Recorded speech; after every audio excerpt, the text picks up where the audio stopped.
அதாவது முகம்மது பந்தர்லேருந்து ஒரு சகோதரிங்கிறவங்க கேட்குறாங்க, 100 கொலைகள் செய்தவருடைய பாவம் மன்னிக்கப்பட்டது என்ற ஹதீஸு தவறானது என்று கூறி வந்த தாத்தாஜாவினர் தற்போது மறு ஆய்வு செய்து அந்த ஹதீஸு சரியானது என்று ஒரு ஆக்கத்தை வெளியிட்டிருக்கிறார்களே, அது சரியா? இதுதான் முதலாவது கேள்வி. அதாவது 100 கொலை செஞ்சவருடைய பாவம் மன்னிக்கப்பட்டதாங்கிற அந்த ஹதீஸை பொறுத்த வரைக்கும் அந்த ஹதீஸுடைய வாசகத்தை முதல்ல நான் வாசிச்சிட்றேன். பிறகு அதில் உள்ள என்ன கேள்வி கேட்கணுமோ அது ரெண்டாவது கேட்போம். ஹதீஸுடைய வாசகம் என்னன்னு கேட்டால், புகாரியில் வரக்கூடிய 3470வது ஹதீஸ். கான ஃபி பனி இஸ்ராயீல ரஜுலுன், இஸ்ரவேல் சமுதாயத்தில் ஒரு மனிதர் இருந்தார். கத்தல திசாத்தம் திசையின இன்சானன், 99 பேரை அவர் கொலை செய்து விட்டார். சும்ம ஹரஜ எஸ்ஸாலு, பிறகு அவர் கேள்வி கேட்பதற்காக புறப்பட்டார். ஃபதா ராஹிபன், ஒரு ராஹிப்னா யூத மதத்தினுடைய ஒரு மார்க்க அறிஞர், அவரிடத்தில் வந்தார். வந்து ஃபஸஅலஹு, அவரிடத்தில் கேட்டார், ஹல்மின் தௌபா, இதுக்கு எனக்கு தௌபா எனக்கு இருக்குதா? இவ்வளோ 99 கொலை செஞ்சிட்டேனே, எனக்கு தௌபா பாவ மன்னிப்பு இருக்குதா என்று கேட்டார். கால, அப்போ அந்த பாதிரியார் சொன்னார், லா, மன்னிப்பே கிடையாது அப்படின்னு ஒன்று. கத்தலஹு, அவரையும் கொன்று விட்டார். கொண்டுட்டு ஃபஜால யஸஅலு, மறுபடியும் கேள்வி கேட்பதற்காக புறப்பட்டார். காலலஹு ரஜுலுன், அப்போ ஒரு மனிதர் அவரிடத்தில் சொன்னார், ஏத்தி கரியத்தை கதாவ கதா, நீ இந்த ஊருக்கு போ, ஒரு ஊரை சொல்லி நீ இந்த ஊருக்கு போயிரு அப்படின்னு அவர் சொன்னாராம். சொன்ன உடனே அதரகஹுல் மௌத்து, அவருக்கு மரணம் வந்து விட்டது. போகிற வழியில் திருச்சியிலேருந்து மதுரைக்கு போக சொல்கிறான்னு வைங்களேன், ரெண்டுக்கும் இடையில் அவர் மரணித்து விட்டார். ஃபனா அபி சதுரிஹி நஹவா, அவருடைய நெஞ்சத்தை வந்து அந்த போகிற ஊர் இருக்குல்ல அந்த ஊரை நோக்கி திரும்பிய நிலையில் அவர் மரணித்து விட்டார். மரணித்த உடனே ஃபகுத்த சமத்து ஃபீஹி மலாய்கத்துர் ரஹ்மத்தி, அவர் விஷயமாக ரஹ்மத்துடைய இறை அருளுக்குரிய வானவர்களும் மலாய்கத்துல் அதாபி, இறைவனுடைய தண்டனையை கொண்டு வர்ற வானவர்களும் அவர் விஷயமாக தர்க்கம் செய்து கொண்டார்கள். இதை யார் கணக்கில் சேர்ப்பது அப்படின்னு சொல்லி. ஃபவுஹல்லாஹு இலா ஹாதிஹி, இவர் நடு சென்டரில் தான் மூத்தா போயிட்டார். அப்போ அல்லாஹ் என்ன செஞ்சான்னு கேட்டால், அந்த பூமிக்கு அந்த ஊர் எந்த ஊருக்கு போனாரோ அந்த ஊருக்கு அல்லாஹ் வஹி அறிவித்தான். என்ன அறிவித்தான்னா, அந்த கர்ரபி, நீ இவர் கொஞ்சம் நெருங்கி வந்துரு. அதுக்கப்புறம் வவுஹல்லாஹு இலா ஹாதிஹி, புறப்பட்ட ஊர் இருக்குல்ல அந்த ஊருக்கு அல்லாஹ் அறிவித்தான், அந்த பாதி, நீ கொஞ்சம் பின்னாடி போயிரு. அதுக்கப்புறம் கால அல்லாஹ் சொன்னால், கீசுமா பைனகுமா, அப்போ இந்த ரெண்டுக்கு இடைப்பட்ட அளவை அளந்து பாருங்க. அளந்து பார்த்த உடனே உஜித இலா ஹாதிஹி அக்ரப பிஷிபரின், எந்த ஊரை நோக்கி போனாரோ அந்த ஊருக்கு ஒரு ஜான் அதிகமாக நெருக்கமாக இருக்கார். இந்த ஊர்லேருந்து ஒரு 20 ஜான் என்று சொன்னால் அந்த ஊர்லேருந்து 19 ஜான் இருக்கிறது, கொஞ்சம் நெருக்கமாயிட்டார். அந்த மாதிரி ஒரு ஜான் அளவுக்கு என்ன செய்யுது, டிஃப்ரெண்ட் வருது. டிஃப்ரெண்ட் வந்தவுடனே அவர் எந்த ஊரை நோக்கி போனாரோ அந்த ஊருக்கு அருகில் அவர் இருந்தார் என்று கணக்கெடுத்து ஃபகுஃபிரலஹு, அவருக்கு மன்னிக்கப்பட்டது. இதுதான் அந்த 100 கொலை சம்பந்தப்பட்ட ஒரு ஹதீஸுடைய நேரடி வாசகம். இதே ஹதீஸ் இன்னும் பல நூல்களில் வருது. முஸ்லீம் நூலை மட்டும் எடுத்துக்கொள்வோம், சில கூடுதல் வாசகம் வர்றதுனால. அதில் என்ன வருதுன்னு கேட்டால், ரசூலுல்லாஹ் சொல்கிறாங்க, கான ஃபீமன் கான கபுலக்கும் ரஜுலுன், உங்களுக்கு முன்னுள்ள சமுதாயத்தில் ஒரு மனிதர் இருந்தார். கத்தல திசாத்தம் திசையின நப்சன், 99 உயிர்களை அவர் கொன்று விட்டார். ஃபஸஅல, அவர் விசாரித்தார், அன் ஆலமி அகலில் அருளி, இந்த பூமியிலே ரொம்ப பெரிய அறிவாளி யாரு என்று விசாரித்தார். ஃபதுல்ல, அவருக்கு கூறப்பட்டது, அலா ராஹிபின், ஒரு பாதிரியாரை பற்றி சொல்லப்பட்டது. அவர் தான் நம்ம பெரிய ஸ்காலரு, அவர்கிட்ட போங்க. ஃபஅத்தாஹு, இவர் அந்த பாதிரிட்ட வர்றார். ஒகால், அவர் சொன்னார், இன்னஹு கத்தல திசாத்தம் திசையின நப்சா, தான் 99 வரை கொலை செய்து விட்டதாகவும், ஹல்லஹு மின் தௌபத்தின், தனக்கு தௌபா இருக்குதா என்றும் அவர் கேட்டார். பாவ மன்னிப்பு எனக்கு கிடைக்குமாண்டு. ஃபொகால, அந்த பாதிரியார் சொன்னார், லா, கிடைக்காது. ஃபோ கத்தலஹு, அவரை கொன்று விட்டார். கொண்டு ஃபோ கம்மல பிஹி மேத்தன், அதை கொண்டு 100 கொலை ஆக்கிவிட்டார். 99 ஏற்கனவே இருந்துச்சா இல்லையா, இதையும் சேர்த்து 100 ஆகிவிட்டது. அதுக்கப்புறம் என்ன செஞ்சார்னா சும்மா சாலை மறுபடி விசாரித்தார். ஆலமி அகலில் அருளி, இந்த பூமியிலேயே ரொம்ப பெரிய அறிவாளியார்னு மர கேட்குறாரு. ஃபத்துல் அலா ரஜுலின் ஆலிமின், ஒரு ஆலிம் ஒரு மார்க் அறிஞரை அவருக்கு எடுத்து சொல்லப்பட்டது. இப்போ அவர் சொன்னார், இன்னஹு கத்தல மேத்த நப்சின், தான் 100 பேரை கொன்று விட்டதாகவும், ஃபஹல்லஹு மின் தௌபத்தின், தனக்கு தௌபா இருக்குதா என்றும் அவர்கிட்ட கேட்குறாரு. ஃபகால அவர் சொன்னார், நாம் இருக்குது, தௌபா இருக்குது. உமை யஹூலு பைனஹு பைன தௌபத்தி, உனக்கும் தௌபாவுக்கும் மத்தியில் எவன் குறுக்க வர்றது? நீ ஒரு அடியான் அல்லாஹ் பண்ணிக்கிறவன், அல்லாவுக்கும் தௌபாவுக்கும் மத்தியில் யார் குறுக்க வர முடியும் அப்படின்னு அவர் சொல்லிட்டு அவர் என்ன செய்கிறார், அந்த அறிஞர் சொல்கிறாரு, இன் தலிக், நீ புறப்பட்டு போ, இல்லை அறுதி கதாவ கதா, இன்னென்ன ஊருக்கு ஏதோ ஊருக்கு போ. ஏன்னு கேட்டால் இப்போ இன்ன பிஹா உனாசன், அந்த ஊரில் சில மக்கள் இருக்கிறார்கள், யாபுதூன் அல்லாஹ, அல்லாவை வணங்கக்கூடிய நல்ல மக்களாக இருக்கிற ஒரு ஊர், அந்த ஊருக்கு போயிரு. ஃபாபுதில்லாக மாகும், அவங்களோட சேர்ந்து நீ அல்லாவை வணங்கு. ஒலா தர்ஜையில் அருளிக்க, உன்னுடைய ஊருக்கு திரும்பிடாத. இப்போ இன்னக அருது சவின், அது கெட்ட ஊராக இருக்குது, அந்த ஊரில் இருந்து தான் நீ கொலையெல்லாம் நிறைய செஞ்சுருக்கிற, அந்த ஊரை விட்டுட்டு நல்ல ஊருக்கு போயிரு அப்படின்னு ஃபன் தலக்க அவர் புறப்பட்டார். ஹத்தா இதான் அசபத் தரிக்க, பாதி தூரத்தை அடைந்த உடனே அத்தாகுல் மௌத்து, அவருக்கு மௌத்து வந்து விட்டது. வந்த உடனே ஃபக்த சமத்து பீகி மலாய்க்கத்து ரஹமத்து மலாய்க்கத்துல் அதாபி, ரஹமத்துடைய அருளுடைய வானவர்களும் அதாபுடைய வேதனை தரக்கூடிய வானவர்களும் சண்டை செய்து கொண்டார்கள். இது நான் எடுத்துக்கொள்வதா அவர் எடுத்துக்கொள்வதா என்று சர்ச்சை செய்தார்கள். இப்போ காலத்து மலாய்க்கத்து ரஹமத்தி, ரஹமத்துடைய மலக்குகள்லாம் சொன்னாங்களாம், ஜா தாயிபன், அவர் தௌபா செய்தவராக, முக்குபிலன் பி கல்பிஹி இலல்லாஹி, தன்னுடைய உள்ளத்தால் அல்லாவை முன்னோக்கியவராக வந்திருக்கிறார், அதனால நான் தான் இவர் எடுத்துக்கிறேன் அப்படின்றாராம். ஓ காலத்து மலாய்க்கத்துல் அதாபி, அதாபுடைய மலக்குகள் சொன்னார்கள், இன்னஹு லம் யமல் ஹைரன் கத்து, இவர் ஒரு நல்லதுமே செஞ்சதில்லை, அதனால அதாபுக்கு தான் இவர் தகுதியான ஆள், அதை நான் எடுத்துக்கிறேன் அப்படின்னு அவர் சொன்னாங்களாம். அதுக்கப்புறம் ஃபத்தாஹு மலக்கும், அந்த நேரத்தில் ஒரு வானவர் வந்தார். ஃபி சூரத்தி ஆதமியின், மனித வடிவத்தில் வந்தார். வந்தோடனே ஃபஜாலுஹு பைனஹும், அந்த 2 மாணவர்களும் என்ன செஞ்சாங்கன்னு கேட்டால் இவரை நடுவர் ஆக்கி கொண்டார்கள். இந்தாப்பா எங்களுக்குள்ள ஒரு சண்டையாக இருக்குது, நீ எங்களுக்கு தீர்ப்பளின்னு சொன்னாங்களாம். ஃபகால் அவர் சொன்னார், கீசு மா பைனல் அருளைனி, அந்த இவர் செத்து கிடக்கிறார்ல இந்த இடத்துல இருந்து 2 ஊருடைய தூரத்தை அளந்து பாருங்க. அளந்து பார்த்தவுடனே ஃபைலா ஐயத்திஹிமா கான அதுனா, எந்த ஊருக்கு அவர் நெருக்கமாக இருக்கிறாரோ பொகுவலகு, அவர் அந்த ஊரை சேர்ந்தவர் ஆக்கிருங்க அப்படின்னு சொன்னாராம். உடனே அளந்தாங்களாம். அளந்த காசூஹு, அவரை அவரிடமிருந்து எந்த ஊருக்கு போகிறாரோ அதன் தூரத்தை அளக்குறாங்க, எந்த ஊர்லேருந்து புறப்பட்டாரோ அந்த தூரத்தையும் அளக்குறாங்க. அளந்த உடனே இப்போ வஜதூஹு அதுனா இல்லை அருளில்லத்தி அராத, அவர் எந்த ஊரை நோக்கி போனாரோ அதுக்கு நெருக்கமாக இருப்பதை கண்டார்கள். கண்ட உடனே ஃபகவல்லத்துஹு மலாய்க்கத்து ரஹமத்தி, ரஹமத்துடைய மலக்குமார்கள் அவரை கைப்பற்றி கொண்டார்கள். இப்படிங்கிறது தான் அந்த 2 ஹதீஸுடைய விஷயம். இந்த ஹதீஸ் இது தவறான ஹதீஸ் என்று சொல்லி இந்த டிஎன்டிஜேக்காரங்க தான் ஏற்கனவே என்ன செஞ்சாங்க, மறுப்பெல்லாம் போட்டிருந்தாங்க. போட்டுட்டு இப்போ நாங்கள் மறு ஆய்வு செஞ்சோம், மறு ஆய்வு செய்யும் பொழுது இதில் இந்த ஹதீஸ் மறுக்க தேவையில்லை, நல்ல ஹதீஸ் தான் அப்படின்னு சொல்லி என்ன செஞ்சுருக்காங்க, மறு ஆய்வு பண்ணியிருக்கிறாங்க. அந்த மறு ஆய்வுக்கு என்ன செய்கிறாங்கன்னா, முதல் விஷயமாக இவர் மன்னிக்கப்பட்டார்ல, மன்னிக்கப்பட்டதுக்கு அதாவது எதுக்கு ஒரு ஹதீஸை நிராகரிக்கிறோம் என்ற ஒரு பேசிக்கரும் இல்லாமல், சம்பந்தம் இல்லாமல் ஒரு 4 பாயிண்டை சொல்லி இந்த 4 பாயிண்ட்டுமே தப்பு அப்படின்னு இவங்களா 4 பாயிண்டை, அதில் கேட்க வேண்டிய கேள்வி வேற, அதுக்கு பதில் சொல்ல வேண்டிய விஷயம் வேற, அதையெல்லாம் கண்டுக்கிறாம முதல்ல என்ன செய்கிறாங்கன்னு கேட்டால், இவர் கொலைக்கு மன்னிப்பு உண்டான்னு தலை போட்டாங்க. கொலைக்கு மன்னிப்பு உண்டுங்கிறதுக்குரிய ஹதீஸெல்லாம் எடுத்து கொண்டாந்து போட்டு, கொலை செஞ்சால் நல்லா மன்னிப்பான்ல, அந்த மாதிரியான விஷயங்கள்லாம் எடுத்து போட்டு, கொலைக்கு மன்னித்தல் என்பது உள்ளது தான். ஒரு கொலையாக இருந்தால் 100 கொலையாக இருந்தால் என்ன, கொலையும் மன்னிக்கத்தக்க ஒரு குற்றம் தான் அல்லாஹ்வை பொறுத்த வரைக்கும். அதனால இந்த கொலை செஞ்சவர் மன்னிக்கப்பட்டார் என்பது நம்ம மறுக்க தேவையில்லை.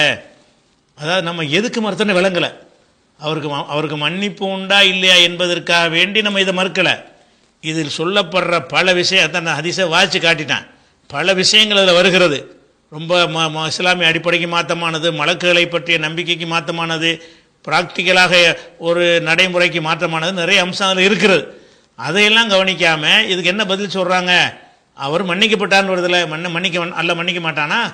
அதனால் ஒரு கொலை எல்லாம் கொலைக்கு மன்னிக்கிற ஹதீஸு அதெல்லாம் எடுத்து போட்டு அதை மன்னிச்ச மாதிரி இவரே எல்லாம் மன்னிச்சிருப்பான் அப்படின்னு சொல்லி கொலைக்கு மன்னிப்பு உண்டாங்கிறதுக்கு போட்டு எழுதியிருக்கிறாங்க. தெரிஞ்சது எழுதுறாங்க. எதுக்குடா இந்த ஹதீஸை மறுத்தீங்கிறது கிடையாது. எல்லாரும் சேர்ந்து உட்காந்து ஆய்வு செஞ்சாங்களாம். நீண்ட ஆய்வு செஞ்ச அந்த ஆய்வு லட்சணத்தை வந்து நான் கேட்குற இந்த கேள்விக்கெல்லாம் பதில் இருக்கான்னு நீங்கள் பாருங்கள் அந்த ஆய்வில். ஒரு விஷயம். அதுக்கப்புறம் ஒரு ஊரை வைத்து மன்னிப்பு வழங்கப்படும், மையமாக வைத்து மன்னிப்பு வழங்கப்படுமா அப்படின்னு போட்டு என்ன செய்கிறாங்க, ஒரு கேள்வி எழுப்பி ஊரை வைத்துலாம் மன்னிப்பு வழங்கலை, அவர் தௌபாவனால தான் மன்னிக்கப்பட்டுச்சு, அந்த ஊரில் நல்ல மக்கள் இருக்கிறாங்க, அதை நோக்கி அவர் போனாருங்கிற வகையில் செய்யப்பட்டுச்சுன்னு அதுக்கு ஒரு விஷயத்தை சொல்கிறது. அடுத்து தொலைவை அளந்து பார்க்க சொல்லுவானா அல்லாஹ் அப்படின்னு ஒரு தலைப்பை போட்டு ஒரு ஊரை நெருக்கமாக்குவானான்னு போட்டு அல்லாஹ் மன்னிக்க நினச்சிட்டான்னு சொன்னால் எதை வேணாலும் காரணமாக்குவான். ஒரு பூனைக்கு தண்ணி கொடுத்ததுனால கூட, ஒரு நாய்க்கு தண்ணி கொடுத்ததுனால கூட ஒரு பெண்ணை சொர்க்கத்துக்கு போகலையா? அந்த மாதிரி அல்லாஹ் வந்து மன்னிக்க நினைச்சாண்டா எந்த காரணத்தை வேணாலும் செய்வான். வானவர்கள் சர்ச்சை செய்வார்கள். அடுத்து ஒரு கேள்வி கூட 4 கேள்வி எழுப்பிக்கிட்டாங்க. இந்த ஹதீஸில் எழுப்ப வேண்டிய கேள்வி வேறு இருக்கிறது, எழுப்பக்கூடாத கேள்வி எங்கெல்லாம் எழுப்பிக்கிட்டு வானவர்கள் சர்ச்சை செய்வாங்களே, வானம் நிறைய செஞ்சுருக்கிறாங்களே. வானவர்கள் வந்து ஒருத்தர் தொழுகையில் ரப்பனா அலக்கல் ஹம்தன் கசீரன் தையிபன் போடுவார்ல, அதை நான் எடுப்பதா நீ எடுப்பதான்னு மலக்கள் போட்டு கொண்டார்கள் வரதெல்லாம் கொண்டாந்து போட்டு, அதனால் வானவர்கள் சர்ச்சை பண்ணதுனால இந்த ஹதீஸ் தப்பா இப்படின்னு 4 தான் சொல்கிறாங்க. அப்போ இந்த 4 கேள்வி அவங்களா கிளப்பிக்கிட்டு இந்த ஹதீஸ் அப்படியே டோட்டலாக இஸ்லாமிய அடிப்படையை தகர்க்கக்கூடிய விஷயம்லாம் அதில் இருக்கிறது. அதையெல்லாம் பார்க்கல. கொலைக்கு மன்னிப்பு உண்டுங்கலாம் எடுத்துக்கிட்டாங்க. அதனால இந்த ஹதீஸ் சரி. அதே மாதிரி வந்து ஒரு அல்லாஹ் அளந்து பார்க்க சொல்லுவானா அப்படின்னு எடுத்துக்கிட்டாங்க. அதை எடுத்துக்கிட்டு அதனால அல்லாஹ் ஒரு மன்னிக்க நினைச்சாண்டா ஏதோ ஒரு காரணமாக ஆக்குவான் அப்படிங்கிற மாதிரி வானவர்கள் சர்ச்சை பண்ணுவார். அப்போ இதுக்கு தான் இந்த ஹதீஸை மறுத்துருக்காங்க போல இருக்கு. இவங்க மறுத்ததை எதுக்கு மறுக்கிறோங்கிற ஒரு நாலேஜ் இல்லாமல் மறுத்துருக்குறாங்க. இப்போ நான் கேட்குற கேள்விக்கு வாங்க, இந்த ஹதீஸில் கேட்க வேண்டிய கேள்விகள்லாம் என்ன இருக்குன்னு நம்ம பார்க்கணும். முதலாவது, இந்த ஹதீஸில் இவர் வந்து 100 கொலை செஞ்சிருக்கிறார். 100 கொலை செய்கிறதுங்கிறது ஒரு குண்டு வச்சு ஒரே நேரத்தில் கொள்றதில்ல, ஒத்தியாக கொள்வது தான் கொலை. அந்த காலத்து கொலைங்கிறது 100 கொலை ஒருவர் செய்கிறாருன்னு சொன்னால் 100 கொலையை செஞ்சுட்டு ஒரு மனுஷன் வாழ முடியுமா? ஒருத்தனை கொலை செஞ்சுட்டான்னு சொன்னாலேயே அந்த கொலை செய்யப்பட்டவனுடைய வாரிசு குடும்பத்தாரெலாம் இருப்பாங்க. அங்கே எது பனி இஸ்ராயில் நடந்துச்சுங்கிறாங்க. பனி இஸ்ராயில்களுக்கு வந்து ஒரு சட்டமே இருந்துச்சு. என்ன சட்டம் இருந்துச்சு? இஸ்ராயில் மக்களுக்கு மின் அஜலி தாலிக்கு கத்தபுனா அலா பனி இஸ்ராயில் மக்களுக்கு நாம் விதியாக ஆக்கியிருக்கிறோம். அன்னஹு மண் கத்தல நப்சம்பி கைரி நப்சின் அவ் ஃபசாதின் ஃபில்லர்லி, பூமியில் எந்த ஒரு குழப்பமும் செய்யாத நிலையில் அநியாயமாக ஒரு உயிரை ஒருத்தர் கொன்றானையானால் கண்ணமா கத்தலன் நாச ஜமியா, அவன் எல்லா மக்களையும் கொன்றவன் போல ஒரு எச்சரிக்கை அந்த இஸ்ரேல் மக்களுக்கு சொல்லப்பட்டுச்சு. அதே மாதிரி இது 5:32, அதே மாதிரி 5:45 அல்லாஹ் சொல்லி காட்டுகிறான். கத்தமுனா அலைஹிம், இஸ்ரேல் மக்களுக்கு நம்ம விதியாக ஆக்கியிருந்தோம். அண்ணன் நப்ச பின் நப்சி, உயிருக்கு உயிர், ஒல் ஐன பில் ஐனி, கண்ணுக்கு கண்ணு, ஒல் அன்பு பில் அன்பி, மூக்குக்கு மூக்கு, ஒல் ஊதுன பில் ஊதுனி, காதுக்கு காது, ஒல் சின்ன பிசின்னி, பல்லுக்கு பல்லு, ஒல் யுரோக்கு சாது, மற்ற காயங்களும் அது சரியாக கணக்கு தீர்க்கப்பட வேண்டும் என்று நம்ம எழுதினோம் இருக்கிறது 5:45. அப்போ பனி இஸ்ராயில் சமுதாயத்தில் ஒருத்தன் கொலை பண்ணியிருந்தான்னு சொன்னால் அவனை கொன்றுவாங்க. இந்த ஃபத்வாலாம் கொடுத்துட்டு இருக்க மாட்டாங்க. வணங்குதா? பனி இஸ்ராயில் 100 கொலை செஞ்ச ஒருத்தர் இருந்தார்னு வருத, 100 கொலை செஞ்சார்னு சொன்னால் அது வந்து காட்டுமிராண்டி சமுதாயமா? வேதம் கொடுக்கப்பட்ட ஒரு சமுதாயம். அந்த வேதத்தை வந்து அன்றைக்கு கரெக்டாக கடைபிடிக்கிற ஒரு சமுதாயம். வேணுங்கதா? அவங்களும் நல்ல மக்களாக தானே இருந்திருப்பாங்க, ஒரு நபியுடைய உம்மத்தை தானே இருந்திருப்பாங்க. அப்போ அந்த வேதத்தை கடைப்பிடிக்கிற ஒரு மக்களில் ஒருத்தன் கொலை பண்ணிவிட்டான்னு சொன்னால் ஒரு கொலைக்கே அவனை தீர்த்துருவாங்க. ஒரு கொலையை மறைச்சி கரைச்சி தப்பிச்சிட்டான்னு வைங்க, 2வது கொலை, ஒரு 3வது கொலை, ஒரு 5 கொலையில் கூட மாட்டானா? இவன் 99 பேரை கொண்டிருக்கிறான். 99 பேரை கொண்டிருக்கிறான்னா அப்போ சின்ன எடுத்துக்கெல்லாம் கொள்ளுவான் பிறருக்கு. அந்த மாதிரி இருந்தானையானால் அந்த ஒரு சமுதாயம் வந்து 100 கொலை செய்கிற அளவுக்கு விட்டு வைக்குமா? ஒரு கிராமத்தில் இன்னைக்கு நாகரிக காலத்தோட ஒரு கிராமத்தில் ஒருத்தன் ஒரு கொலை செஞ்சான்னு சொன்னால் அப்படி தப்பிச்சு ஒழிஞ்சிக்கிட்டு இருப்பான்.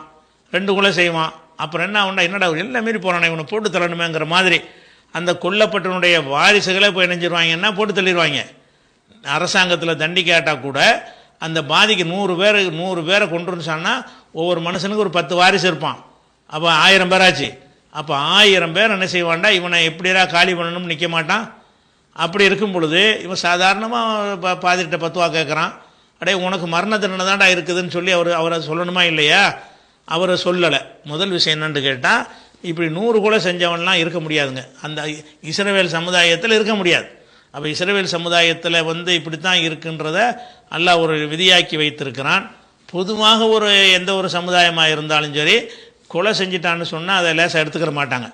அந்த சமுதாயம் எடுத்துக்கொண்டாலும் அந்த கொலை செய்யப்பட்ட வாரிசுகள் இருப்பாங்க இல்லையா, கொலை செய்யப்பட்ட நபருடைய வாரிசுகள், அவங்க என்ன செய்வாங்கன்னா கணக்கு தீர்ப்பாங்க. தண்டிக்கப்படலைன்னு சொன்னால் இவனை அப்போ முடிச்சிருப்பாங்க. அப்போ 100 கொலை செஞ்சுட்டு திமிரா நடமாடுறான், அந்த பாதிரியாரையும் போய் கொள்றான்னு சொன்னால் இப்படியான ஒரு சம்பவம் நிகழ முடியாது. 1 கொலை செஞ்சான் 2 கொலை செஞ்சான்டா என்ன செய்யலாம், அதை ஏற்றுக்கலாம். 100 கொலை செஞ்சாங்கிற அப்போ இந்த விஷயத்துக்கு இதெல்லாம் ப்ராக்டிக்கலான கேள்வி தான், பேசிக்கான மார்க்க ரீதியான கேள்வி. அது தனி, இதுவும் மார்க்க ரீதியானது தான். இருந்தாலும் இதை என்ன செய்வாங்க, அவன் தப்பிச்சிருப்பான் மாட்டாமல் இருப்பான் அப்படிங்கிற மாதிரி ஏதாவது சொல்லுவாங்க. அது என்ன மாதிரி சொன்னாலும் சரி தான், அது 100 கொலை செய்து ஒருத்தன் சர்வசாதாரண நடமாடினான் என்பது அது ஏற்கத்தக்க ஒரு சம்பவமாக இருக்க முடியாது. இது ஒரு சந்தேகத்தை ஏற்படுது. இந்த சந்தேகத்துக்கு அவங்களுடைய ஆய்வில் பதில் இருக்குதா? ஆய்வுன்னு இருக்காங்களே, இந்த கோணத்தில் பதில் சொன்னாங்களான்னா அது இல்லை. அதுக்கடுத்தது ஒரு மலக்குகளை பொறுத்த வரைக்கும் நம்ம எல்லாம் பேசிக்காக விளங்கி வச்சுருக்கிறோம். மலக்குன்னா என்னென்னு கேட்டால், உயிரை கைப்பற்றுற மலக்குகள் இருக்கிறாங்க. அதுக்கு ஆளை அல்லாஹ் நியமிச்சிருவான். உயிரை மலக்குள் மௌத்தை பற்றி நம்மளுடைய நம்பிக்கை என்ன? நான் இருக்கிறேன்டா, என்னை மௌத்தாக்குறதுக்கு ஒரு மலக்கு அல்லாஹ் என்னை படைக்கும் போதே நியமித்து வச்சிருக்கிறான். அவர் என்னோட இருப்பார். எப்போ டைம் வருதோ உயிரை எடுத்துகிட்டு போயிடுவார். ஒவ்வொரு மனுஷனுக்கும் ஒரு வானவர் எல்லாம் நியமிச்சு விட்டான். அப்படி நியமித்து உயிரை வாங்குவார்கள் என்று இருக்கே தவிர, அந்த ஒருத்தனை உயிரை வாங்கும் பொழுது ரஹமத்து மலக்கையும் கூப்பிட்டு அதாப் மலக்கையும் கூப்பிட்டு நீங்கள் போய் டிஸ்கஷன் பண்ணி யார் உயிரை வாங்குறேன்னு முடிவெடுங்கன்னு ஒன்று மலக்குகளை பற்றி அப்படி இருக்கா?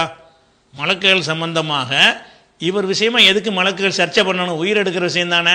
அதில் உயிரை எடுக்கிறதுக்கு தான் சர்ச்சை பண்ணணுமே தவிர, செத்துட்டா இருந்தால்தான், செத்ததை பணத்தை தூக்கிட்டு போகிற சர்ச்சை பண்ணாங்களா? அவர் இறந்துட்டார். இறந்த உடனே தான் 2 மலக்குகள் வர்றாங்க. யார் வர்றா? ரஹமத்து மலக்கு வர்றாங்க, அதாபுடைய மலக்கு வர்றாங்களாம். நான் தான் எடுத்துக்கிறேன் பாடி எடுத்துகிட்டு போய் என்ன செய்ய போகிறாங்க? அப்போ முதல்ல உயிரை கைப்பற்றுவதற்கு தான் அந்த மலக்குகள் சர்ச்சை பண்ணாங்கன்னு சொன்னால், அவனை உயிரோடு வச்சுக்கிட்டு அந்த சர்ச்சையை பண்ணியிருப்பாங்க. அந்த நேரம் வந்துருச்சு, நீ உயிர் எடுக்கிறியா நான் உயிர் எடுக்கிறியான்னு சொல்லி அவன் பாடியாக போயிட்டான். பாடியாக போனாலும் அளந்து பார்க்குறாங்க. உயிரோடு இருக்கும்போது நினைஞ்சிருப்பாங்க. இதில் சர்ச்சை வந்துச்சுன்னு சொன்னால், அந்த ரஹமத்துடைய மலக்கு என்ன செய்வார்? ஒரு அடி முன்னாடி தள்ளி விட்டவனு மோத்தாக்கியிருப்பார். அந்த அப்படி அந்த கருத்துப்படி பார்த்தா. அப்போ முதல்ல என்னென்னு கேட்டால், வானவர்களை பற்றி குர்ஆன் என்ன சொல்லுது? இதில் வரக்கூடிய வாசகம் என்ன தெரியுமா? அதிர கஹுல் மௌத்து. புகாரில் வரக்கூடிய வாசகம் என்ன? மரணம் அவருக்கு வந்து விட்டது. வந்ததுக்கு பிறகு தான் ஃபக்த சமத்து பீஹி மலாய்கத்து ரஹமத்தி மலாய்கத்துல் அதாபி, அவர் விஷயமாக ரஹமத்துடைய மலக்குகளும் அதாபுடைய மலக்குகளும் சர்ச்சை செய்தார்கள். எப்போ சர்ச்சை செய்கிறாங்க? செத்த பிறகு. செத்த பிறகு சர்ச்சை செய்கிறாங்கன்னு கேட்டால், செத்த பிறகு எதுக்கு அந்த பாடிக்கு எதுக்கு சர்ச்சை பண்ணணும்? செத்தவுன்னு தான் அந்த மலக்குள் மௌத் எடுத்துகிட்டு போயிடுவார. எடுத்துகிட்டு போய் என்ன செய்வார்? அவர் இல்லையனுக்கு சிஜின்லேயே கொண்டு போய் பதிவு பண்ணிட்டு மலை கபரு கொண்டு போயிடுவார. ஆலமுல் பர்சவுக்குள்ளே போயிடுவாங்களே, அங்கையில் போய்கிட்டே அதான் உண்டா இல்லையாங்கிறத பற்றி பேசணும்.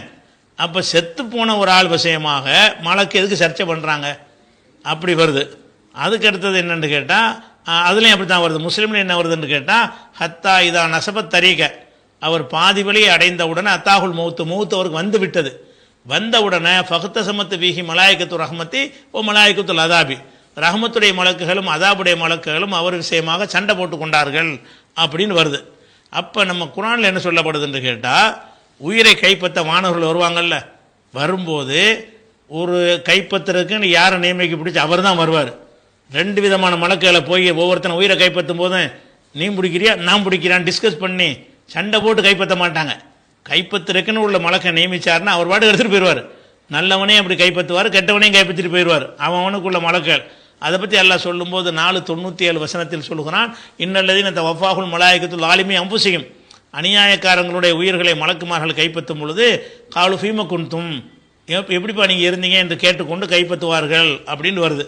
அப்போ அதே மாதிரி 850 வசனத்தில் இருக்கிறது, காஃபிர்களை மலக்குமார்களை கைப்பற்றும் பொழுது எல்ரிபூன உஜூஹகும் அதுபாரகும், அவங்களுடைய முகத்திலையும் அவனுடைய பின்புறத்திலையும் அடித்து உயிரை கைப்பற்றி கொண்டு போவார்கள் அப்படின்ட்டு 8:50 இருக்கிறது.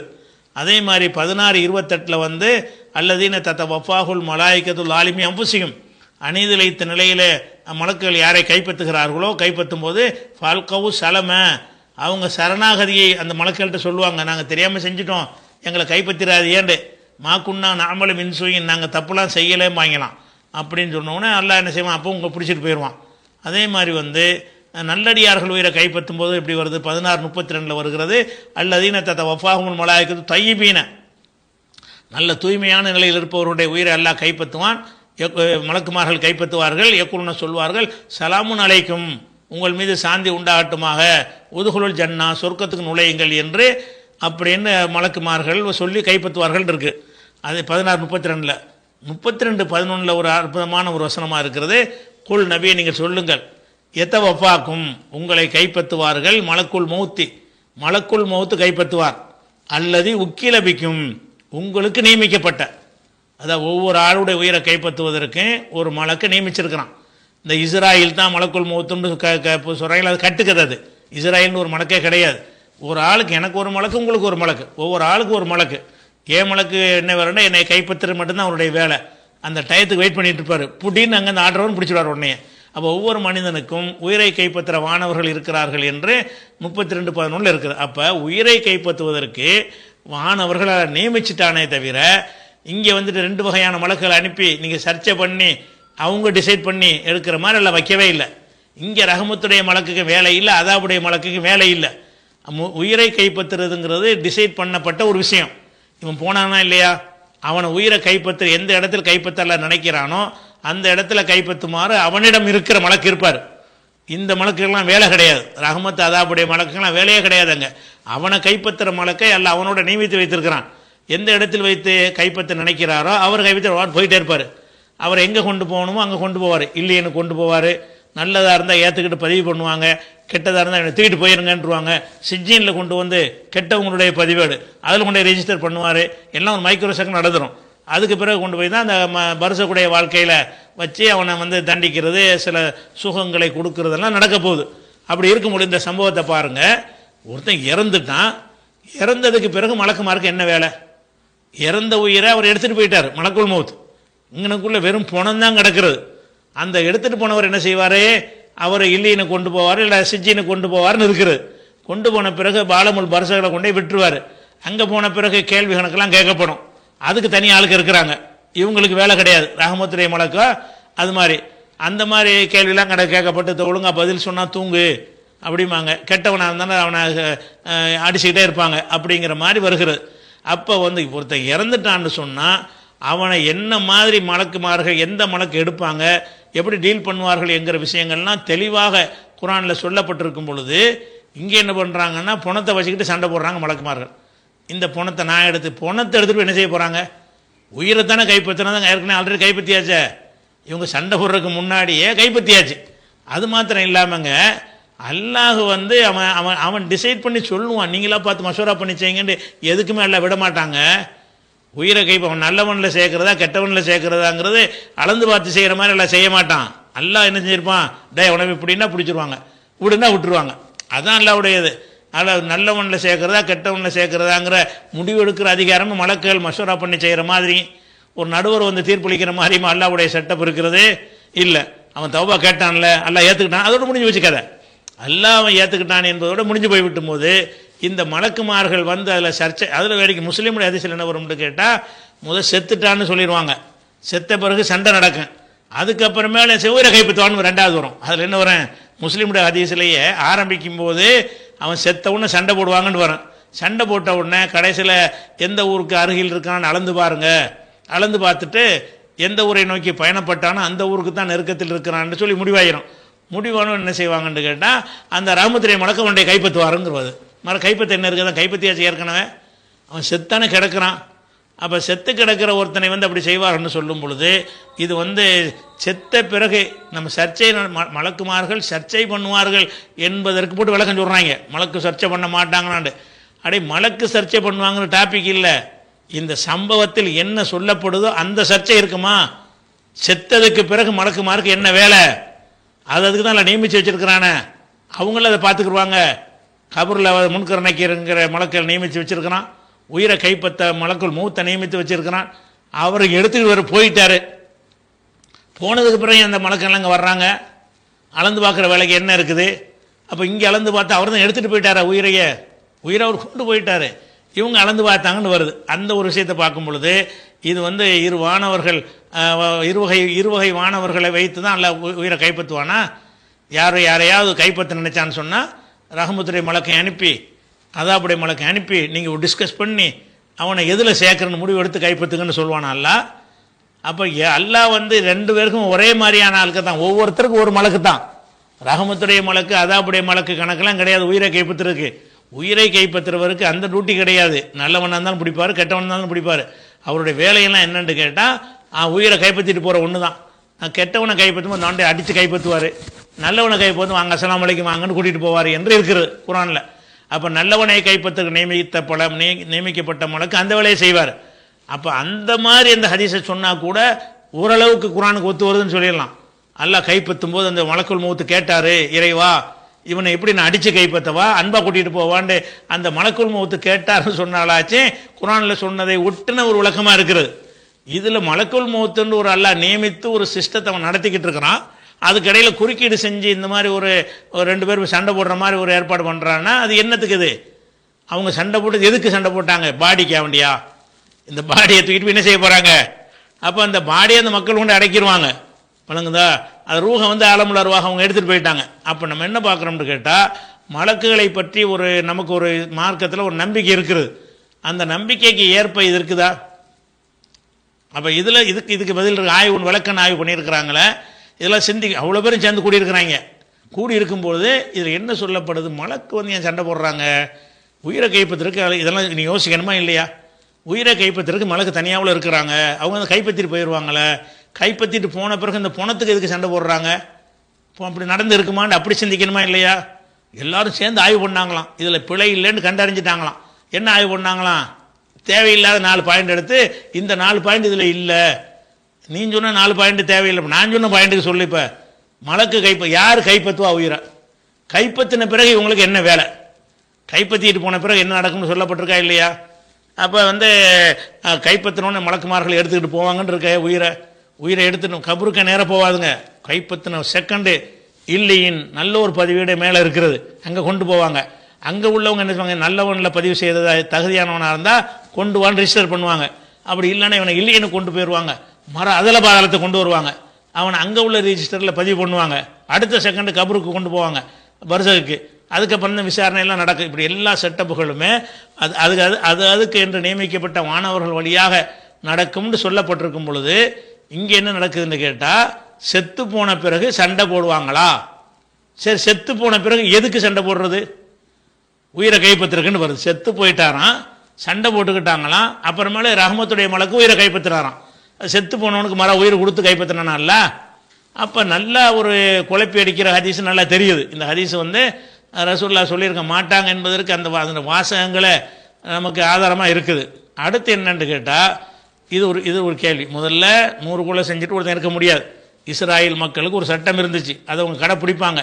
அதன்படி என்ன செய்ய முடியாது, ஏதோ 1-2 கொலையில் தப்பிச்சுட்டு போக முடியுமே தவிர ஒரு 7-8 கொலை நடந்தவனே கம்பல்சரியாக மாட்டிடுவான், ஏதாவது ஒன்றில் மாட்டிடுவான். அவனை தீர்த்து கட்டியிருப்பாங்க. இந்த மாதிரி திமுறை அவன் நடந்துக்கிட்டு இருக்க முடியாது அப்படிங்கிறது ஒரு விஷயம்.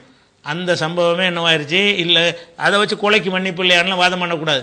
இந்த 100 கொலை செஞ்ச முடியுமாங்கிறது தான் டாபிக் ஒன்று இஸ்ரேல் மக்களில். ரெண்டாவது விஷயம் என்னென்னு கேட்டால், மலக்குமார்கள் சம்பந்தமாக சொல்லக்கூடிய ஒரு விஷயம் இருக்குதுல்ல, அதில் பல முரண்பாடு இருக்குது. இஸ்லாமிய குர்ஆனுக்கு நேர் மாற்றமான விஷயங்கள் சொல்லப்படுகிறது. அது மாதிரி ஒரு மனிதன் இறந்ததுக்கு பிறகு அந்த பாடி சம்பந்தமாக சர்ச்சைக்கு வேலையே கிடையாது. உயிரை கைப்பற்றுறதுக்கும் சர்ச்சை நடக்காது. ஏன்னு கேட்டால் அது இவங்களுடைய வேலை கிடையாது. உயிரை கைப்பற்ற ரஹமத்துடைய மலக்குடைய வேலையா, அதாபுடைய மலக்குமாருடைய வேலையா? ஒவ்வொரு மனுஷனுக்கும் நியமிச்சு வச்சிருக்கான். குல்யத்தை வஃபாக்கும் மலக்குள் மௌத் இல்லது உக்கிலைபிக்கும். உங்களுக்கு என்று நியமிக்கப்பட்ட மலக்குள் மௌத் உங்கள் உயிரை கைப்பற்றுவார். அப்போ எனக்கு நல்லா நியமித்து வச்சு விட்டான். நான் ஊருக்கு அந்த பக்கம் செத்தாலும் சரி தான், இந்த பக்கம் செத்தாலும் சரி தான், எந்த இடத்தில் நான் சாவணும்னு நியமித்து வச்சிருக்கிறானோ ஆர்டர் போடுவான் அல்லா, உடனே தூக்கிட்டு போயிடுவார். அப்போ தூக்கிட்டு போயிட்டார். அல்லாவுடைய கட்டளை பிரகாரம் உயிரை கைப்பற்றிட்டு போயாச்சு. கைப்பற்றிட்டு அல்லாஹ் ஒரு சிஸ்டத்தை நிலைநாட்டின பிறகு இவங்க என்ன செய்கிறாங்க? சண்டை போடுறாங்களே. எப்படி நான் கொண்டு போகிறதா நீங்கள் கொண்டு போகிறதா சண்டை போட்டு என்ன அடுத்து அவங்களுடைய அடுத்த ரோல் என்ன? குர்ஆன் ஹதீஸ் இப்படி அவங்களுடைய ரோல் என்ன? இறந்தவனுடைய உயிர் சம்பந்தமாக இவங்களுக்கு என்ன ரோல் இருக்குது? கபருக்கு போயிடுறாங்க. கபரில் தனியாக அதுக்குன்னு உள்ள ஆளுக்கு நியமிக்கப்பட்டிருக்கு, அது அங்கே போய் பார்த்துக்கிற வேண்டிய விஷயம். இங்கே என்னத்துக்கு வந்துட்டு எதில் சேர்க்குறேன்டா வந்து சண்டை போட்டுட்ருக்குறாங்க அப்படிங்கிற விஷயத்தை அந்த நல்லா தெரியுது. இது வந்து உளறல் மாதிரி இது ஒரு கற்பனை செஞ்சுருக்கிறாங்க என்பது அது விளங்குறது. அதுக்கடுத்து என்னென்னு கேட்டால், அதாவது இப்போ நடுவில் கிடக்கிறான் செத்து போனவன். எங்கே நடுவில் இருக்கிறான்? எந்த ஊர்லேருந்து புறப்பட்டானோ அந்த ஊருக்கும், எந்த ஊரை நோக்கி போகிறானோ நல்லவர்கள் வாழக்கூடிய ஊர்னு சொல்லப்பட்டிருக்குல்ல, அதை நோக்கி போகிறான்ல அந்த ஊருக்கும் நடுவில் செத்து போயிட்டான். நடுவில் செத்த உடனே அல்லாஹ் என்ன செய்கிறான்னு கேட்டால், இவன் போக நினச்சான்ல அந்த எல்லையை நெருங்கிட்டான்னா அவனை வந்து அதில் சேர்த்துக்கிறது, நெருங்கலைன்னு சொன்னால் இதில் சேர்க்கறதுங்கிற மாதிரி இதில் வருகிறது. ஆனால் அவன் தௌபா செஞ்சிட்டான்ல, தௌபா செஞ்ச உடனே அல்லாஹ் மன்னிப்பானா மன்னிக்க மாட்டானா? அவன் அந்த புறப்படவே இல்லைங்க, அவனுக்கு மன்னிப்பு உண்டா இல்லையா? ஒருத்தன் கொலை செஞ்சு இவனே கொலை செஞ்சு விட்டான்ல, கொலை செஞ்சுட்டு ஒரு எட்டு கூட எடுத்து வைக்கல, அங்கனுக்குள்ளே செத்துட்டான் இறைவன்ட்ட பாவ மன்னிப்பு கேட்டு. அப்போ அல்லாஹ் என்ன செய்வான்? இவன் வந்து ஊரை விட்டு அங்கே நடந்து போகல, அவன் மன்னிப்பு இல்லை போனால் தௌபாவை எல்லாம் கணக்கில் எடுப்பானா? அவன் தான் தௌபா தாயிபன் இல்லாஹின்னு அதில் வருது. அல்லாஹ்வை நோக்கி தௌபா செஞ்சவராக வந்துட்டார். தௌபா செஞ்சு வந்துட்டா அவர் இங்கனுக்குள்ளே மூத்தான தான் என்னண்டா, அவர் தான் தௌபா செஞ்சிட்டார்ல, தௌபா செஞ்சிட்டாரு. அந்த ஊருக்கு போனா என்ன, இந்த ஊருக்கு போனா என்ன, எந்த ஊரில் புறப்பட்டாரோ அந்த ஊருக்கு நெருக்கமாக இருக்கட்டுமே, அவர் தான் தௌபா செஞ்சிட்டாருன்னு அந்த ஹதீஸுடைய வாசகமே வருது. முஸ்லீமுடைய வாசகம் என்ன வருதுன்னு கேட்டால், ரஹ்மத்துடைய மலக்கள் அதைத்தான் சொல்கிறாங்க. எப்படி இவன் வந்து தௌபா செஞ்சவன், அல்லாஹ்விடத்தில் தௌபா செஞ்சவனாக வந்தவன், அதனால் நான் தான் எடுத்துக்கிறேங்கிறார். அப்போ தௌபா செஞ்சவன் வந்துட்டான்ல, அது எங்கே மூத்த போனால் என்னங்கிறேன். அல்லாஹ் வந்து தௌபாவை எக்பல தௌபத்தன் இபாதிகி, அடியார்கிட்ட தௌபாவை ஏற்றுக்கொள்கிறான். இவர் ஏற்றுக்கொள்ளப்பட்ட ஒரு ஆளாக போயிட்டார்ல, அப்படி போனாரையானால் இவர் எங்கே செத்தா என்னங்கிறேன். இந்த ஒரு அடி எடுத்து வச்சுட்டே செத்துட்டான்னு வைங்க, அப்போ அவனுக்கு கிடைச்சிருமா இல்லையா? அதான பேசிக்கான ஒரு விஷயம். என்ன, ஒருத்தன் வந்து போர் செய்கிறதுக்காக எல்லா ஏற்பாடும் பண்ணுறான், போர் செய்ய முடியலை, மற்றவங்களாம் போருக்கு போயிட்டாங்க, இவனுக்கு இப்போ ஒரு சூழ்நிலையினால போக முடியாதனால வந்து ஊரில் தங்கிட்டான். இவனுக்கு போர் செஞ்ச கூலி கிடைக்குமா கிடைக்காதா? கிடைக்கும் ரசூலுல்லாஹ் சொல்கிறாங்கல்ல, மதீனாவில் ஒரு கூட்டம் இருக்கிறார்கள், நம்ம என்ன செய்கிறோமோ அதிலெல்லாம் அவங்களுக்கு ஒரு பங்கு இருக்குது, இல்லா ஷரக்குக்கும் பிள்ளாஜரி, நம்ம வாங்குற கூலி அவங்களுக்கு கிடைக்கும், ஹபிஸ் அவங்களுக்கு உதுரு, அவங்களுக்கு ஒரு தங்கடம் ஏற்பட்டு போச்சு, அதனால் வராமல் இருக்கிறாங்கங்கிறாங்க. அப்போ ஊரை விட்டு கிளம்பாட்டா கூட கூலி கிடைச்சிருமே. ஒரு நீயத்து வைக்கிறோம், அல்ல அளந்து பார்த்து உகது போர்க்களத்துக்கு அருகில் சென்று விட்டானா, தூரத்தில் இருக்கிறானா நடந்து பார்த்தா எடுப்பான். எப்போ நீ நீயத்து பண்ணனையோ பக்கத்து பக்கம் அஜுர்கள் அல்ல, அவனுடைய கூலி அவனுக்கு கிடைத்து விட்டது. இவன் தௌபா செஞ்சிட்டான்ல, தௌபா செஞ்சது போய் இனிமேல் நல்லவனா வாழ்வதற்காக வேண்டி வேணால் அந்த ஊருக்கு போகிறான்றத ஒரு தனி செயல் தவிர மன்னிப்புக்கு இதுக்கு என்ன சம்பந்தம் இருக்குது? அல்லது மன்னிச்சுட்டானே, மன்னிப்பு கேட்டானா இல்லை மன்னிச்சிருவான். அப்போ தௌபா செஞ்ச உடனே அல்லாஹ் வந்து அல்லாஹ்வுடைய மன்னிப்பு கிடைத்து விடும் என்றால் அவன் எங்கே செத்தா என்னங்கிறான். அதில் ஊரை விட்டு புறப்படுன்னு சொன்ன ஒரு மனிதர் சொன்ன யோசனை தானே இந்த ஹதீஸ் பிரகாரம். இந்த ஹதீஸ் பிரகாரம் இந்த ஊரில் அந்த ஊருக்கு போனால் தான் உனக்கு மன்னிப்பு கிடைக்குங்கிறது வகி வந்துச்சு அவருக்கு. அந்த மனிதன் சுயமாக தானே அந்த ஆலிம்ங்கிற ஆள் சொல்லியிருக்கிறாரு. ஆலிம்கிட்ட போய் கேட்குறாருல, அந்த ஆலிம் என்ன சொன்னார்? உனக்கு மன்னிப்பு இருக்குப்பா, யாருப்பா குறுக்க நிற்க முடியும்டார்ல, அது வரைக்கும் தான் கரெக்டு. நீ இந்த ஊருக்கு போன்னு சொல்வது மன்னிப்புடைய நிபந்தனையா? அது அல்லாவா சொன்னா? வகையில் சொன்னா தானே அது மார்க்கமாகும். அல்லாஹ் செஞ்சானா தான் நீங்கள் அதை நியாயப்படுத்தி பேசணும். இது அல்லாஹ் சொன்னதா வரல. இது வந்து அல்லாஹ் வந்து இப்படி ஏற்படுத்த மாட்டானா, இப்படி ஒரு ஏதாவது செட்டிங் பண்ணி எல்லாம் மன்னிக்க மாட்டானான்னு சொல்லி முட்டு கொடுத்தீங்கன்னு சொன்னால் அதில் நான் ஒரு கேள்வி கேட்குறேன். இது அல்லாஹ்வா சொன்னா? இது அல்லாஹ்வுடைய கூற்றா, அந்த மனிதனுடைய ஒரு கூற்றா? அல்லாஹ்வுடைய விஷயம் என்னடா மன்னிக்கிறது மட்டும்தான், மன்னிச்சுட்டான் அல்லாஹ். இப்போ வந்து அந்த மனிதர் சொன்னார்ல, 2 வாசகம் சொல்கிறார். யாரே ஒரு பெரிய அறிஞர்கிட்ட கருத்து கேட்ட உடனே எனக்கு மன்னிப்பு உண்டான்னு கேட்ட உடனே அவர் 2 செய்தி சொல்கிறார். ஒரு செய்தி மார்க்கத்தின் வகி அடிப்படையில் இல்லை, வகியில் சொல்லப்பட்ட செய்தி, எல்லா நபிமார்களுக்கும் சொல்லப்பட்டு உம்மத்துக்கு சொல்லப்பட்ட ஒரு செய்தி. அது என்னது? மன்னிப்புக்கும் அல்லாஹ்வுக்கு குறுக்க எவன் மன்னிக்க முடியும்? அல்லாஹ் மன்னிக்கிறவன், அது குறுக்க நின்று எவன் மன்னிக்கக்கூடாதுன்னு சொல்லுவேன் அப்படின்னு ஒரு வாசகம் சொல்கிறார்ல, அது ஆதியிலிருந்த உள்ள இறைவனுடைய ஸ்டைல் அதுதான். அதனால அந்த விஷயத்தை கரெக்டாக சொல்லிவிட்டார். அதுக்கு ஆதாரம் காட்ட தேவையில்லை, அது இருக்குது. ஆதாரம் இன்னைக்கு குர்ஆனில் இருக்கிறது, எல்லா வேதங்கள்லையும் இருக்கிறது. எல்லா நபிமார்களுடைய சமுதாயமும் இப்படி தான் நம்புனாங்க. எப்படி நம்புனாங்க? அல்லாட்ட பாவ மன்னிப்பு கேட்டான்னா அது அல்லாஹ் மன்னிப்பான், அல்லாஹ் மன்னிக்க நினச்ச ஒரு ஆளை மன்னிக்கக்கூடாதுன்னு சொல்ல எவனுக்கு அதிகாரம் கிடையாது அப்படிங்கிற விஷயம் சொன்னார்ல, அது கரெக்டாக சொல்லிட்டார். ஒன்று, அதுக்கு என்ன கேட்க வேண்டியதில்லை, இவர் எப்படி சொன்னார்னு கேட்க வேண்டியது நானே சொல்லுவேன், நீங்களே சொல்லுவீங்க. அதே நேரத்தில் வந்து 2வது விஷயம் சொல்கிறார். நீ அந்த ஊருக்கு போயிரு, நல்ல மக்களாக இருக்கிறாங்க, அங்கே போய் இருந்தீங்கன்னா நீ நல்லவனா வாழ்வ. அதுக்கு தான் அங்கே போக சொல்கிறார். இந்த ஊர் கெட்ட ஊராக இருக்கே, இங்கிட்டு வந்துடாத, இவங்களுடைய பழக்கம் உன்னை ஒட்டிக்கிற, மறுபடியும் நீ நல்ல மக்கள் இருக்கிற ஊருக்கு போனீங்கன்னா உன்னுடைய கேரக்டரில் மாற்றம் ஏற்படுங்கிறார்ல. அது அவராக சொன்ன ஒரு யோசனை, அது வஹியில் சொன்னது கிடையாது. ஏன்னா அது வஹி அவருக்கு வராது, அவர் நபி இல்லை, ஒரு மனிதர் தான். அன்றைக்கு ஒரு மனிதர் தான் இதை சொன்னாரே தவிர அதை ஊருக்கு நெருங்கினா என்ன, நெருங்காட்டி என்ன, அந்த ஊருக்கு போகிறது மன்னிப்புடைய ஒரு வழிகாட்டுதலில் வருமா? அது இறைவனுடைய ஏற்பாடாது. ரசூலுல்லாஹ் அந்த ஹதீஸ் சொன்னாலும் அதில் அந்த ஹதீஸ் பிரகாரம் அந்த ஆலோசனை சொன்ன ஆள் யாரு? ஒரு மனிதர் தானே, ரஜுல் தானே வருது, ஒரு ஆலிம் தானே வருது. ஒரு ஆலிம் சொல்கிறாரு, உனக்கு மன்னிப்பு வேண்டுமாக இருந்தால் நீ அந்த ஊரை நோக்கி போன்னு சொல்கிறார். அவள் ஊரை நோக்கி போய் சொன்னது மன்னிப்புக்கு நிபந்தனை ஆகுமா? இவர் எங்கே அதை கண்டுபிடிச்சார்? அந்த ஊருக்கு போனால் தான் மன்னிக்கப்படும்னு அல்லாவே சொன்னான்னு வைங்க, அல்லாஹ் நினச்சதை செய்வான்ட்டு போயிடலாம். அப்படி அந்த மாதிரி பதிலும் கொடுத்துருக்குறாங்க. அல்லாஹ் நினச்சதை செய்வாங்கிற விஷயம் யார்? அல்லாஹ் செய்யலையே, அல்லாஹ் செஞ்ச விஷயத்துக்கு நீ அதை சொல்லணும். இது அல்லாஹ்வுடைய வஹி, அவருக்கு அல்லாஹ் வஹி அறிவித்தான், அந்த ஊருக்கு போக சொன்னான் அப்படின்னு ஏதாவது இருந்துச்சுன்னா அது எப்படி வஹி அறிவிப்பான் ரெண்டாவது கேள்வி வரும். அப்படி இல்லாட்டா, அப்படி வராட்டா கூட இந்த கேள்வி கேட்க முடியாது. சரி, அல்லாஹ் தானே சொல்லியிருக்கிறான், அதை பற்றி நம்ம கேள்வி கேட்க முடியாதுன்றான். நீங்கள் சொன்ன அந்த சம்பவத்திலேயே அல்லாஹ் சொன்னான்னு வருதா? ஒரு மனிதன் அவனுடைய கருத்தை சொல்லியிருக்கிறான் அந்த ஊருக்கு போன்னு சொல்லி. ஒரு மனிதன் சொன்ன கருத்து பிரகாரம் அந்த ஊரை நெருங்கினா என்ன, நெருங்காட்டி என்னங்கிற, அது ஒரு மனிதனுடைய செய்தி தானது. அப்போ ஒரு மனிதன் எடுத்த ஒரு முடிவை அல்லாஹ் எடுத்த முடிவு மாதிரி வியாக்கியானம் கொடுத்துக்கிட்டு இதில் முரண் இல்லைங்கிறாங்க. எவ்வளவு கூறுகட்ட விளக்கம் என்று பாருங்கள். அது ஒரு விஷயமாச்சா.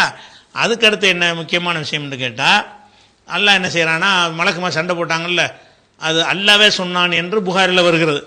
முஸ்லீமில் ஒரு வானவர் மனித வடிவத்தில், ஆதமியுடைய வடிவத்தில் என்னப்பா பிரச்சனைன்னு கேட்டு பஞ்சாயத்து பண்ணான்னு வருது. அதில் என்ன புகாரில் வரக்கூடிய கருத்துப்படி என்ன வருதுன்னு கேட்டால், இவர் நடுவில் கிடக்கிறார்ல, நடுவில் கிடக்கும்போது அந்த மதுரைக்கும் திருச்சிக்கும் நடுவில்னு உதாரணத்துக்கு வச்சுக்கிடுவோம். மதுரைக்கும் திருச்சிக்கும் நடுவில் இருக்கிறார். இப்போ இவரை மதுரை பக்கம் நெருக்க வேண்டியிருக்கு. மதுரை பக்கம் நெருக்கணுமாக இருந்தால் அந்த மதுரையை நோக்கி அந்த மதுரை கொஞ்சம் நவண்டு வரணும் இவர் பக்கம், வழங்குதா? திருச்சி என்ன செய்யணும்னு கேட்டால் இவரை விட்டு கொஞ்சம் தள்ளி போகணும்.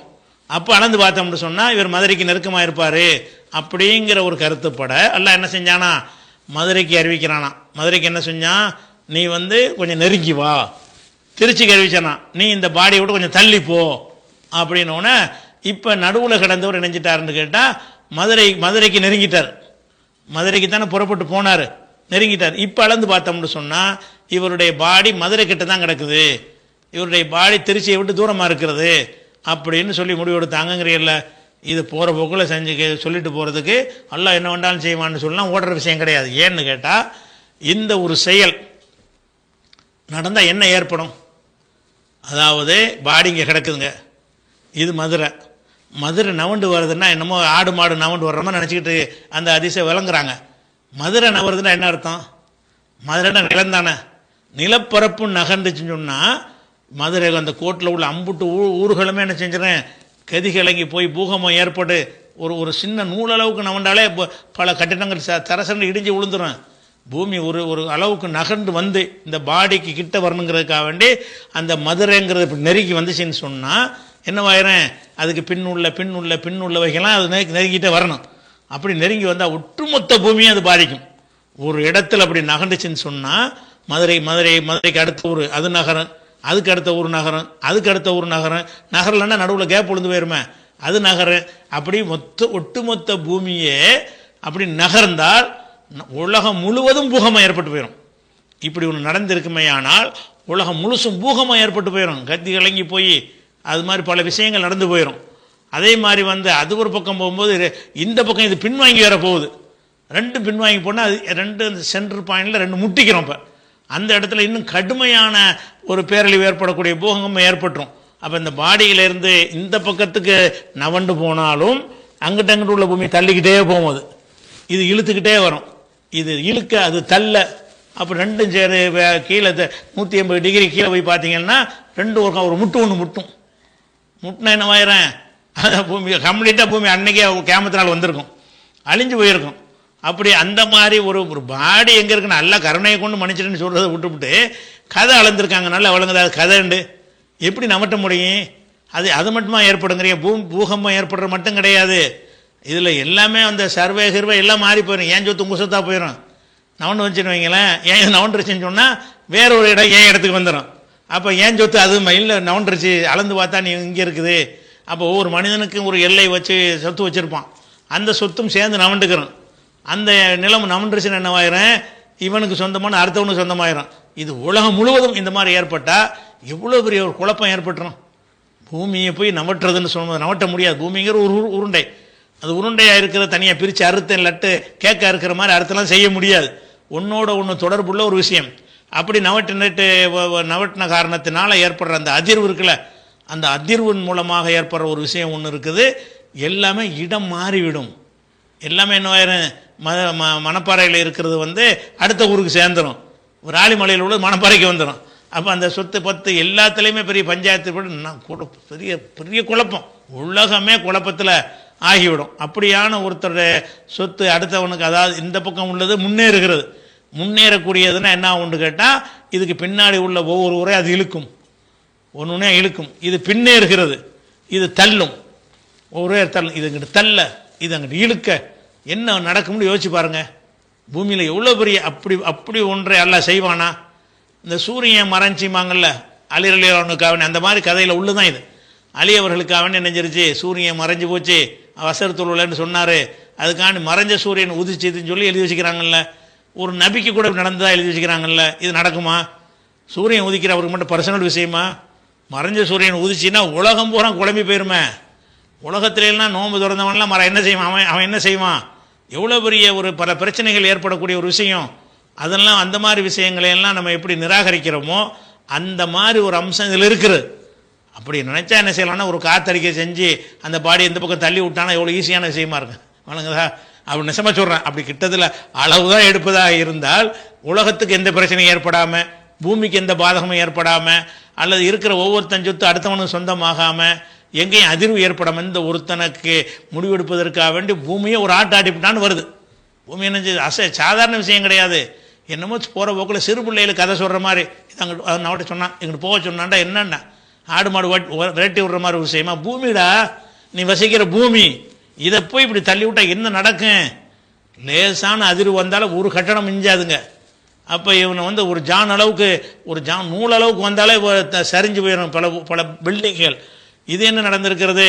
ஒரு ஜான் அளவுக்கு இவன் நெருக்கி வந்துட்டானா. அளந்து பார்க்கும்போது ஒரு ஜான் அளவுக்கு நவறதுன்னு சொன்னால் எவ்வளோ பெரிய ஒரு இடைவெளி, எவ்வளோ பெரிய மாற்றம் ஏற்படும், எவ்வளோ அதிர்வு ஏற்படும், எவ்வளோ பெரிய சேதங்கள் ஏற்படும். அதெல்லாம் ஏற்படக்கூடிய ஒரு விஷயத்தை எல்லாம் செஞ்சு இந்த இவனுக்கான எடுப்பான முடிவு அப்படிங்கிறது. அது நெசமாகவே இந்த அளவு தான் உங்களுக்கு பிரச்சனையாக இருந்தால் அது அல்லா சொன்னது கிடையாது. ஒரு மனிதன் சொன்ன ஒரு யோசனை தான் அது. அது எப்படி நீங்கள் செய்யணும் இருந்தால் கூட அல்ல லேசாக இதை செய்யலாமே. லேசாக என்ன செய்யலாம்? இந்த பாடி கிடக்குதா, ஒரு காற்று வேகமாக அடிக்க சொல்லி ஒரு உருட்டி விட்டு அங்கிட்டு வந்துட்டு போகிறான், அவ்வளோதானே. அவனை நம்பட்டி விட்டுருக்கலாமா ஒரு ஜானுக்கு? பூமியை போட்டு நெருக்கி பூகம்பத்தை ஏற்படுத்துகிற அல்லாஹ் எவ்வளோ ஹிக்மத்தானவன், நுண்ணறிவாளன். இதை செய்வதற்கு இப்படி வேலையை அவனா செய்வானா?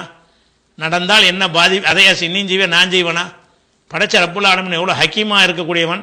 அவன் என்ன செய்யறான்? பூமி அப்படி செய்யாமல் காத்தடிக்க வச்சு தள்ளி விட்டுருக்கலாமே. அல்லது 2 பேர் அளக்கிற டேப்பில் என்ன செஞ்சுருக்கலாம், ஒரு கம்மியாக வரும்போது சேப்புடைய அளவு சுருக்கி போடலாமே. இவர் அடிக்கிற அந்த டேப்பை அளக்கும் போது அது சின்னதாக்கி அவர் இப்போ டேப்பை பெருசாக்கி விட்டுரு இதான் கூடன்னு சொல்லலாமே. எத்தனையோ வகைகள் அல்லாஹ் நினச்சா செய்வான். இது செய்வான் அல்லாஹ். இது அந்த அந்த இடத்துக்கு மட்டும் உள்ள பஞ்சாயத்தா? உலகத்துக்கே உள்ள பஞ்சாயத்து. இது உலகத்துக்கே ஒரு சேஞ்ச் ஆகக்கூடிய ஒரு விஷயத்தை செஞ்சால் எல்லாத்துலையும் ஏற்படுற மாற்றம் வருமே. எல்லாம் மாற்றம் செஞ்சானா குழம்பிருமே. சிஸ்டமேட்டிக்காக எல்லாம் நிர்வாகம் பண்ணுறாங்கிறது அடிபட்டு போயிருமே. அப்படியான ஒரு விஷயம் இருக்கு. அப்போ அந்த அந்த அந்த அந்த அம்சத்துக்கெல்லாம் அதில் பதில் இருக்குதா? அப்போ இல்லை. அதனால் இதில் இவங்க சொல்லக்கூடிய என்னென்னு கேட்டால், அந்த மன்னிப்பு உண்டா அப்படிவங்களாம் 4 காரணத்தை போட்டு படித்தா சிரிப்பாக இருக்குது. இதை இணையதளங்கள்லாம் போட்டு பரப்பிட்டு இருக்கிறாங்க, பயங்கரமான ஆய்வுன்னு சொல்லிட்டு. ஆனால் இதில் என்னோட ஆய்வு இருக்குது? இந்த ஹதீஸில் உள்ளது இவங்க சொல்கிற அந்த 4 விஷயம் தானா?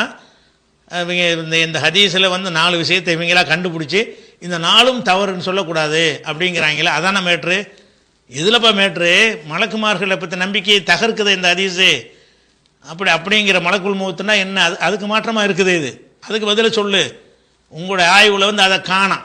அப்போ ஆய்வுன்னு உட்கார்ந்தாங்கன்னு சொன்னால் சிந்திச்சு எத்தனை வகையான கேள்விலாம் அதில் வரும், அத்தனைக்கு நம்ம பதிலை சொல்லுவோம் அப்படின்னு சொல்லி இல்லை அதை செஞ்சுருக்கேனே. அன்னு சொல்ல போனால் இந்த கடந்த காலங்களில் மருத்து இணையதளங்கள் நிறைய கேள்வியெல்லாம் கேட்டிருக்கிறாங்களே, அதையெல்லாம் தேடி பார்த்து இதில் என்னென்ன கேள்விலாம் வருது நம்ம சொல்லத்தான் வேணும் அப்படின்னு சொல்லி அதுக்கு பதில் இருந்தால் பதில் சொல்லணும். பதில் இல்லைன்னா பேசாமல் விட்டுட்டு போயிட வேண்டியதானே. என்னன்னு கேட்டால் நாங்கள் சிலதை வச்சு ஆய்வு செஞ்சு நாங்களும் மாற்றுற அளவுக்கு கெப்பாசிட்டி இருக்கிறோன்னு காட்டுறாங்க. அது மாதிரி காட்டுனா வரவேற்கலாம். இல்லை, குப்பையாக இருக்குது. இதை எவனாச்சும் ஆய்வுள்ள ஒத்துக்குருவானா? இந்த ஹதீஸ் சரி பார்ப்பதற்காக வேண்டி இவங்க செய்யக்கூடிய அந்த காரணங்களும் இந்த வாதங்களும் சரியாக இருக்குமா? அப்போ அதை ஒன்றும் கவனிக்கணும். அதனால் இது ஒரு தவறான ஒரு விஷயம். அது வச்சுணும்.